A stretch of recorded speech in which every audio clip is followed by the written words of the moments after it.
Kaya we thank you, choir, for that wonderful message and song.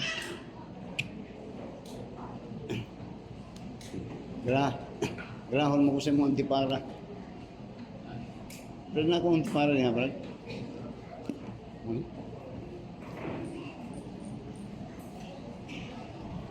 Kaya daghang salamat sa manindot ng mga mensahe sa awit pinagi sa atong mga choir. You may wonder, now, ang kantata, kini mga awit, di nag-asaysay sa sugilanon sa pagkatao ni Ginoong Kristo. Muna nga, kadnay, makita ninyo din sa ang ilang mga mensahe. Ilan ang ginasaysay ang mga panghitabo sa iyang pagkatao ug ang katuyuan sa iyang pagkatao. O samtang sila nagakanta, ganihan si Kugampo nga, Lord, ipadayag kanila ang mensahe silang awit. Na usahay mamati taging ang mga awit nga ang melodiya nagahatag ka nato og murag ka kuan sa ato ang kasing-kasing. Pero kining mga pag-awit sa mga pagkanta sa pulong sa Ginoo, ang kadtong mensahe ang ato ang dapat nga mo hatag og kay niton sa atong kasing-kasing. Kay kana nagasaysay sa katuyuan nining season na atong ginaselebrate karon, ginatawag nga Pasko or Christmas. Karon nga kapunon dadon takamo sa mensahe dinhi sa Matthew chapter 2 and in verse 1 to verse 11 ug ayang tema morning the central message of Christmas. Kung doon mo kamoy mga Biblia, pareho ko o abri yung mga Biblia, o mga din mo tendog ta tanan, except tahod sa pulong sa Ginoo. Matthew chapter 2 and in verse 1 to verse 11. Verse 1, ang pulong sa Ginoo naingon, Now when Jesus was born in Bethlehem of Judea in the days of Herod the king, behold, there came wise men from the east to Jerusalem, saying, Where is he that is born King of the Jews? For we have seen his stars in the east, and are come to worship him. When Herod the king had heard these things, he was troubled, and all Jerusalem with him. And when he had gathered all the chief priests and scribes of the people together, he demanded of them where Christ should be born. And they said unto him, In Bethlehem of Judea, for thus it is written by the prophet, And thou Bethlehem in the land of Judah, art not the least among the princes of Judah, for out of thee shall come a governor that shall rule my people Israel. Then Herod, when he had privately called the wise men, inquired of them diligently what time the star appeared. And he sent them to Bethlehem, and said, Go and search diligently for the young child, and when he had found him, bring me word again, that I may come and worship him also. When they had heard the king, they departed, and lo, the stars which they saw in the east went before them, till it came and stood over where the young child was. When they saw the stars, they rejoiced with exceeding joy. And when they were come into the house, they saw the young child with Mary his mother, and fell down and worshipped him. And when they had opened their treasures, they presented unto him gifts, gold, and frankincense, and myrrh. Ang Diyos magpanalangin sa iyang mga pulong mag-ambot ta. Our dear Heavenly Father, please Lord help us to exhort Thy word, to exhort the Lord Jesus Christ in this midst of these people, and even in this time that we are that we had finally celebrated and had this great occasion in which one of our ministry every month of December, in which our choir had given this presentation, cantata presentation, of which message are all about the birth, the coming of the Lord Jesus Christ and His purposes. And in this time, Father, we ask of Thee, for the Holy Spirit, that Thou will speak to us through this message that will even convey, God, these people that will hear about the central message of the season of Christmas. This is our prayer in Jesus' name. Amen. Kibalik ta sa atong mga lingkuranan. Pangatana, unsa bay sentro nga mensahe sa Pasko? Unsa gyud katibuk-an nga mensahe niini? Daghan ng mga katuigan nga naga-celebrar ang tibok kalibutan, matungod niini ginatawag nga Christmas. Pero ang pangutana, unsay mensahe ani nga gipaabot kanatong matag usa karon? Unsay mensahe nga diin makapahinuklod kita nga angayan di ay kini nga isilibrar. Now, kung maghiskot tag Pasko, nagkalain-laing mga pagtulunan ang madungga. Usahay na yung mga grupo nga nagatuo Pasko, na po yung mga tao ug sama kanato nga nagatuo niini. So ang pangutana, unsa primero ang Pasko? Now, kung maghiskot ang Pasko, nagahiskot na sa pagkatawo sa atong manunubos nga si Ginoong Hesukristo. O kana di na malilang, di na it could not be denied. Kana ang kamatuoran nga ang Dios pinagi sa iyang gugma, iyang gipadala ang iyang anak, bugtong anak niya nga si Ginoong Kristo, nga diin mo ay nagpangamatay dito sa krus Kalbaryo alang sa pagbayad sa sala sa mga katauhan. So karon nga kapunon very quickly, aton takamunining mensahe ang sentro na mensahe nining ginatawag nato nga Pasko. Now dili sa ato ang sa Matthew chapter 2. Now chapter 2 and in these passages from verse 1 up sa verse 11, diri manaysay-say nga si dihang natawo si Ginoong Kristo, doon ay ginatawag nga mga wise men from the east nga nagapangita sa natawhan nga dapit og natawhan mismo ni Ginoong Hesukristo. Ang Biblia na ingon niya sa versikulo 1 niya, and when Jesus was born in Bethlehem of Judea in the days of Herod the king, behold, there came wise men from the east to Jerusalem. Now, daghang mga tao nga nagaselebrar og Pasko. Pero nili lang nga dapit nga nga okasyon, makita nimo nga daghang mga tao nga nalingla. Kay kasagaran sa tuwa, natawo ta nga nagatuo nga dunay tulo ka hari nga ning-adto kang Kristo, tulo ka hari. Pero ang Biblia wala ba yan nagsulti niya na? Wala nagsulti ngon niya. There was niya when Jesus was born in Bethlehem of Judea in the days of Herod the king, behold, there were wise men, mga maalam nga mga tao ang giskutan. Dili mga hari nga mga tao. Dili unya mga maalam. Dili kay sukaron imong tanawon nga daghan nagaselebrar nga they were deceived from birth hangtod karon. Nga nagaselebrar mo na they were being deceived nganuman tungod kay wa sila nagatan-aw nagatuon sa mga mensahe sa pulong sa Ginoo. Ang atong nabatasan nga nag-adto ta sa mga tradisyon nga diin dili na katugma sa pulong sa Ginoo. Mo nga dili mamao ang una sa tanan ang atong pagselebrar niini. So yun niya, wise men, and these people are wise men, tungod kay una sa tanan ilang gitanaw ipakita diri kining moong sentro sa mensahe sa Pasko. Ug ang unang mensahe is that the central message of this season, of this Christmas, is this search for the birth of Christ, or this search Jesus Christ. Na pagpangita sila kang Ginoong Kristo. Kung tanawon nimo ni kini matawhan ni dili ni taga Jerusalem.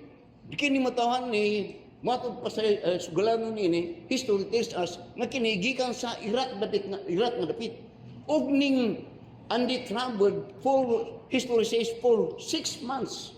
Alang aron lang moabot dito nga dapit nga diin ang star nagtudo sila sa dapit nga pagkatao ni Ginoong Kristo. Ang buot na akong pasabot nga kining mga maalam nga tao nighatag og dako nga panahon para lang mo adto atong dapit aron ilang tan-awon ang kadtong tawo o kadtong Dios nga nagpakatawo nga nailang natun-an diha sa pulong sa Ginoo nga kini nga panahon siya pagkatawon didto dapit sa Jerusalem. Unsay buot na akong pasabot ni di nausahay kung maghisgot ta og mabutang espiritual, especially kung kanang panahon ka magpagsimba.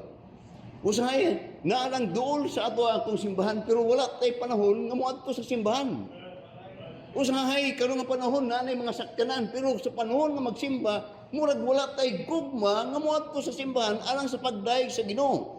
Pero kini, they were not kings, but they were wise men. Why? Tungod kay giuna nila sa ilang hunahunag sa kasing-kasing, kantong Diyos ka nagpakatao nga ilang adtoon ug ang katuyuan nga siya ilang simbahon. Gihatagan nila og panahon, gibiyaan nila ang ilang dapit, ning travel sila og mga lisod na panahon, kay ato nga panahon sa pagkatao ni Ginoong Kristo, wala pa'y mga sakyanan. Kamilyo ang sakyanan og mga kabayo. And it takes them a long time and a very dangerous journey, and the ultimate purpose is only to search and to see where Jesus was born. Muna ang iyahang ang makita ni Mudri, una sa tanan paghagit o pagtanaw sa itong kasing-kasing, naabatay gugma o doon nabatay kabugaton sa itong kasing-kasing nga magpahiloklom, ngutanaw mo search, unsa ba ang Ginoo sa akong kinabuhi? Kinsa ang Ginoo sa akong kinabuhi? Unsay bilis sa Ginoo sa akong kinabuhi? Kini ilang gipadayag ni ug ingon niya sa verse 2. Unya there came wise men from the east to the Jerusalem niya, saying, where is he that is born King of the Jews? Dili ting mga hari ang nagapangita, pero mga wise man nga nagapangita kung asa na tao ang hari sa mga Hudyo. Kadto ilang ginapangita, kadtong hari sa mga Hudyo, dinungon niya, King of the Jews, for we have seen the stars of the east and are come, kanawang iyang katuyuan, ug kami ning ani alang sa pagsimba kaniya. Now, many times, daghang mga panahon na nagapanguta mo, kung mabisita ko o mo share ko sa mga balita sa mga katawhan, kasagaran akong pangutana, nagtuho kag Diyos. Kaya nag-istoryahan na yung lugar, Dr. Nagtuho kag Diyos. Di niya, ayaw po na pastor, way taong di mo tuho Diyos. Muna ko, sumutuho kag Diyos, tuho kag Diyos kay pastor, uy, nagyo Diyos, kamahalan sa tanan. Di na akong sundan. Ko, pwede ka imbitahon og simba sa mong simbahan. Or ako usahay, ako pungpuntan nga, nagasimba pa kag Domingo. Ang kasagaran tubag is, usahay, di mo tubag, di mo nagasimba ka. Usahay, pastor, alanganin magyud, kaya piki ang panahon. Nga nanay mga tao, nga mo kumpisar, mo sulti, nga dunay Diyos. Nutuo silang Diyos. Pero ang problema, way panahon para sa Diyos o pagsimba niya ng moong Diyos. Now, the central message of Christmas first is, search the Lord Jesus Christ in your heart. Muna siya nga, kasagaran pong tubag na ako, siya hayon ako, bini mo sa atong kinabuhi, adlaw-adlaw tag nga nagaampo, nga unta, lugwayan ang atong kinabuhi sa Ginoo. We pray that God will prolong our life. Pero ang pangutana, ang nagpangayo ta og panahon sa Dios, pero ang problema, wa tay panahon para sa Dios. Makita ninyo na. Now you see, ang usa ka tawo nga musulti nga dunay Dios, ang sunod gyud niya na nga himuon, simbahon niya na nga maong Dios. Kay ang pagpatuod nga doon kay pagtuo sa Dios, karon mapamatudan na sa imong pagsimba sa Dios. Gani sa dihang magsimba ka sa Dios, ang usa na pud tanawon kanang pagsimba ba dunay kalipayon.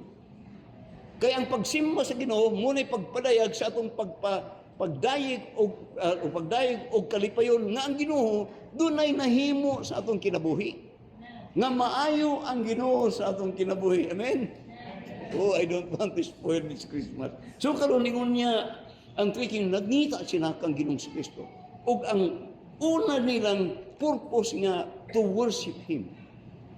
To worship Him. They are looking for the King of the Jews, or they are looking for the Lord Jesus Christ, the Savior, and their first purpose is to worship Him.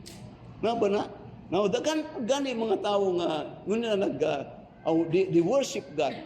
Nagasimba sila sa Diyos. Pero ang pangutana ba, dagkang nagaw-so-called worship God, pero wala kasabot unsay pagsimba niya sa Ginoo. Kay kasagaran doon ay mga tao nga moadto sa simbahan, pero ilang kasing-kasing napuno og kasakit, napuno og kagulanan, puros kasakit nga moadto sa simbahan.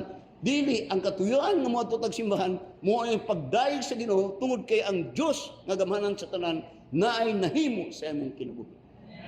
Amen. Amen. So, tanaw karon ang verse 4 sa bersikulo 4 karon niya. And Herod, and when they had gathered all the chief priests and scribes of the people together, he demanded of them where Christ should be born. They searched for Christ. Demanded na asa ba yun si Kristo na tao. Then niya, and they said unto him, in Bethlehem of Judea, for thus it is written by the prophet, and thou Bethlehem in the land of Judah art not the least among the princes of Judah, for out of thee shall come a governor that shall rule my people Israel. Then Herod, when he had privately called the wise men, inquired of them diligently what time the star appeared. Now, ang pasabot nini, sa pag-abot sa mga alam nga tao, mga wise men, ilang pangutana ang mga katawan, ang mga tao, asa na tao ning hari sa mga Hudyo. Ug sa dihang nadungog ni Haring Herod, iyang gipangutana ang mga Israelita. Kini mga Israelita, kini mga tao nga gikan sa kang Abraham nga magtotoo sa Dios. Ug kini mga Israelita ni nga gipangutanan karon ni King Herod kadtong mga particular nga mga tawag nga iskribo ug mga elder sa Israel nga diin kini kahibalo sila sa panahon og dapit ang natawhan nining Misaya nga si Kristo. Kahibalo sila. Og ilang gisulti in Bethlehem of Judea. Pero ingani ang iyang mo makita diri. Nga kadto sinong tuwa sa dapirting layo nga dapit nagapangita sa dapit nga natawhan ni Kristo, kadtong mga tao nga dili mga Israelita mo nagapangita sa Ginoong Kristo. Pero ang mga Israelita mismo nga mo'y pinili sa Ginoo, wa gay kung kan pa, wala gay indifferent. What do you mean? Walay panghilabot. Walang pakialam ba, ang pasabot, nga sila mismo, kahibalo sila. Nga ang pagkatao sa Misaya, ang Diyos ng pagkatao, pero sila mismo, mga iskribo sila, wagay pakialam. Nga ang pasabot, kini, para ang Biblia na lang. Ngunya sa John chapter 1, o ang versikulo 10, o sa versikulo 11 niya, He was in the Word, and the Word was made by Him, and the Word knew Him not. Nya, He came into His own, and His own received Him not. Subo nga pamalandon nga ang pasabot, nga ang Diyos nga magbubuhat, ning ani sa kalibutan, pero ang kalibutan nga yung gibuhat, nga din iyang gianhian para pagkamatyan, way pagpakabana, way pagpakabana alang kaniya. Unsay bot pasabot niya ni, nga daghang mga tao, nga rum panahona, napuno ang ilang panghuna-huna sa mga butang, sa ilang mga pagkinabuhi, walay pagpakahuna-huna, may tungod sa Ginoo o sa pulong sa Ginoo. In which kung yung tanawon, kitang mga katawhan ning kalibutan, sa dihang na si Ginoong Kristo sa kalibutan, ang iyang tudlo, may tungod sa itong pagkinabuhi mo na. Ngunya, ang tao di mabuhi sa tinapay lamang, apan sa mga pulong sa Diyos. Man should not live by bread alone, but by every word of God. Ing ana ang pamaagi nga tarong og tama nga sa katao mabuhi ning kalibutan nga gibuhat sa Dios. Pero ang hindi mayo kini matawhanan ni way pagpakabata sa Dios ang ilahang tanan mamabutang sa kalibutan. Dili balansi. Dahil ang sakit pang atong pangalangdungan nga ang mga butang nga usahay atong gihatagan og dako nga panahon, mga butang nga temporal. Ang atong mga pagkaon, atong mga kabalayan, atong propiedad, temporal lang na. Pero kadtong pagkaon sa atong kalagog espiritu, ang pulong sa Ginoo eternal. Butang nga di mawa, butang nga din sa panahon nga matubang ta sa Ginoo, kadtong mga pulo nga motoy pangutanon sa Ginoo sa imuha. That we will be judged according to the word of God. We will be judged not according to our accomplishment in this word, but according to what we have done in that word, mga pulong sa Ginoo. Amen. Na mo ang mga kini karon sa Matthew chapter 2 atong makita dinhi ang sentro una sa tanan sa mensahe sa pagkatao ni Ginoong Kristo. Primero ang mensahe pangutan imong kagalingon, na ka ba'y desire? Are you searching God in your heart? Then are you searching God in your daily life? What you have done for God? What have you done for this life for God? Amen. Then notice again. Ingon niya sa verse, nataadto na to sa verse 9 karon. Unya, when they had heard the king, they departed, and lo, the star, when they saw in the east, went before them till it came till it came and stood over where the young child was. Nakita na nila kung asa si Kristo na tao. Then notice in verse 10 to verse 11 karon. Ngun niya, when they saw the stars, they rejoiced with exceeding great joy. Now, kung mong tanaw nila, kadto pala ning bituon nga ilang nakita. Ngayon niya, they rejoiced with exceeding joy. Nga kadto ka nang, they rejoiced with exceeding joy. Tungkol kay kadto ang nagtudlo kung asa tong natauhan ni Ginoong Kristo. Kadto pa lang daan. Pero ang tubag niya na is that, when you search for something, and you have found it, there is great joy in your life. Kung imong tanawon, have you, naka-experience na ba mo nga nawad-an? Kaya dili man mura kayo, para sa inyo dili kayo importante. Pero doon ay usa ka panahon nga ning bulag ning Biblia, kung Biblia sa kuha. Nakalimot ko kung asa na ako nanibutang. Gituyok-tuyok ko ni nga building, gituyok-tuyok ko yun ni pangita. Pero tinggulan ako, kay para sa kuha, this is my treasure. My treasure is the word of God. Pero tinggulan ako. Pagka Merkulis, muna ko, kinsa kayo nakanawa akong Biblia kung asa. Nakakita ako ha. Doon swapping nga doon na tayo membro nga naadiin na ako dihang lapitan na butang. Doon paghatag niya na ako, salamat Ginoo. Pero ingani, kung doon ay butang nga nawa si mao, then later on imo makitaan, unsay mong pagkabation. There is joy, much more in the search for Christ sa Ginoo ni. May tungod butang ni, may tungod sa Ginoo. Nga diri ipadayag diri karon ang usa ka tawo nga uhaw sa Dios, sa dihang iyang nakaplagan ang Dios, napuno siya og tumang nga kalipay. Have you experienced nga malipayon ka diha sa Ginoo? Doon na ba'y panahon nga na yung Lord, salamat, malipayon ko tungod kay nakaplagan ti ka sa akong kasing-kasing. Have you experienced that? Now, ang mensahe sa Pasko mo ni, for God so loved the world that He gave His only begotten Son, that whosoever believeth on Him should not perish but have everlasting life.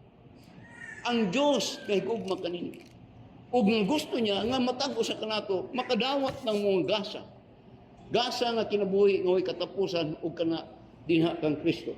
Balik ngunya sa versikulo 10. Ngunya and when they saw the star, nya they rejoiced with exceeding joy. They rejoice.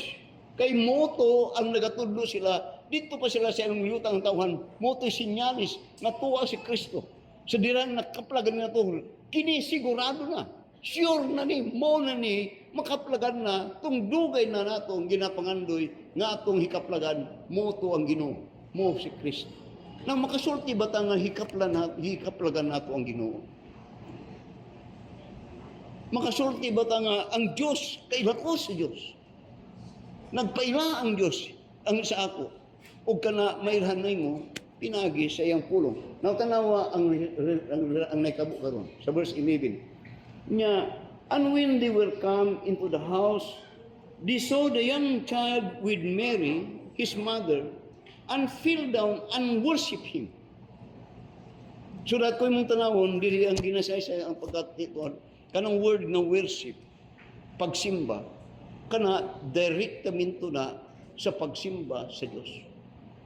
Walay laing walay laing butang, walay laing Dios nga diin ang pining magsimba mahimong pagadawaton og mahimong epektibo.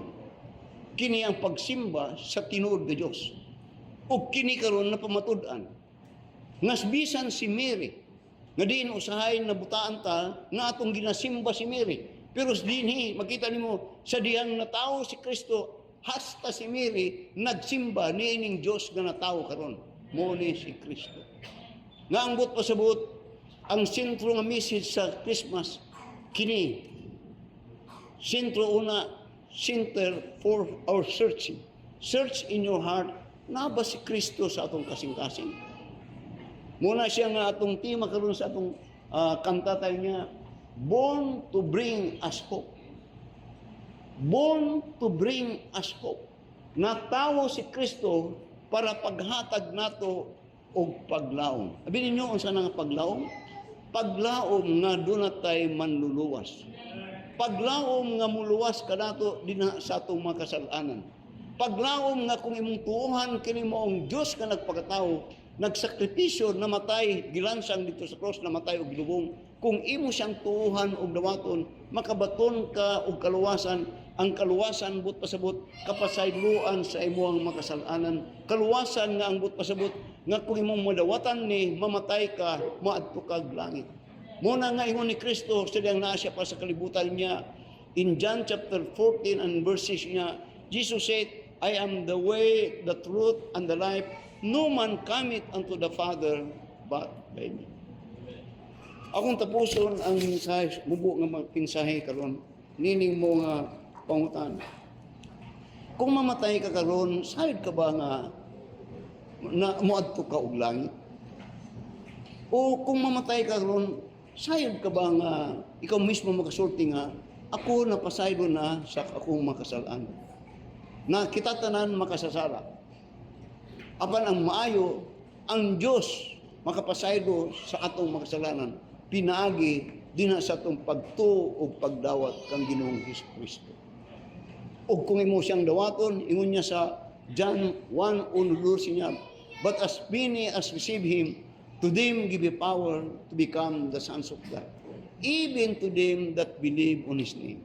Pangutana, nadawatan na ba nimo si Kristo sa imong kinabuhi? Kung wala pa, ipatas imong kamot, kaya akong mag-aampo sa imo. Kinsa sa inyo ang gusto mo dawat kang Kristo?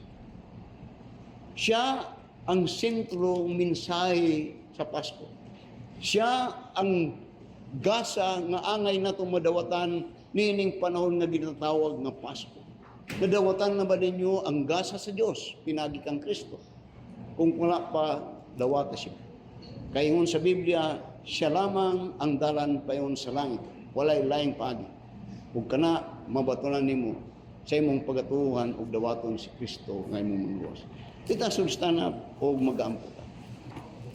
Among dalaygon og mahigugmaw nga Dios, kami mapasalamaton ning takna na usab sa kahulon nga diin o Dios, kami napuno og mga mensahe sa mga awit pinagi sa among choir nga diin mo'y nagahatag kanamo og mga mensahe dinha sa pagpakatao ni Ginoong Kristo ug ang katuyuan lamang na mao nga siya gipadala sa Dios nga mahan alang sa pagpakasakit, pagpalansang sa krus, namatay, nabanhaw ug natawo pag-usab alang sa pagbayad sa among mga sala. Ug ang pamaagi nga madawatan namo ang tinuod nga mensahe sa Pasko, kini pinagi usab sa pagdawat namo kang Kristo nga mong manluwas. Kabangi ang matagos sa Ginoo nga mabutang may tisip siyang kasing-kasing, silang hunaw na kasing-kasing, nga si Kristo lamang ang paglaom, nga naghatag ka namo ning mao nga paglaom, nga ang among sala mapasay. Paglaom nga kami maluwas, o kana ang mensahe Ginoo. Kabangi sila nga kini Ginoo may mo nilang ma-realize, mamatuod silang kasing-kasing. Belaygon ka o kini akong giampo sa ngalan ni Jesus. Amen. Daghang salamat, balik ta sa atong